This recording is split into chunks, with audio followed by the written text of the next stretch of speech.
তুই হচ্ছে লাপিত, তোর কাম হচ্ছে চুল কাটা। তুই এই অভিজাত এলাকার চুল কাটিস। তুই তো জানিস যে এই এলাকার সব বড় বড় লোক আছে, তো ওরা আসে তোর কাছে চুল কাটে। তুই কে এত বেশি কথা কোস?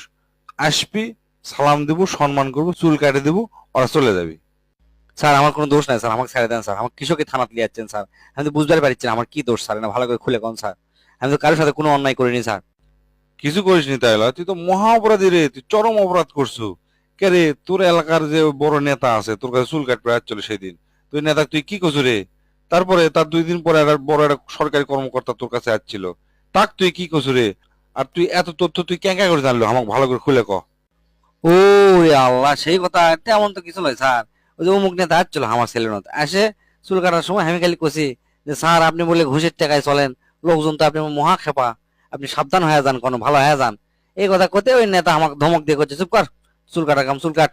2 দিন পর এক সরকারি কর্মকর্তা আসছিল, তাও আমি এই কথা কছি, স্যার আপনি বলে বিশাল দুর্নীতিবাজ, লোকজন তো আপনি মহা খেপা, আপনি সাবধান হয়ে যান, কোনো ভালো হয়ে যান।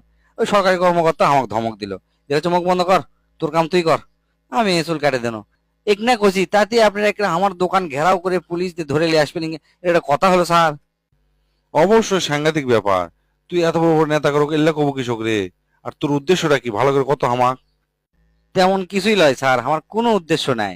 মানে এল্লা কথা কলে ওনাদের চুল ভয়ে খারাপ হয়ে ওঠে বুঝছেন, আর আমার চুল কাটতে না সুবিধা হয় এই, অন্য কিচ্ছু লয় স্যার, বিশ্বাস করেন।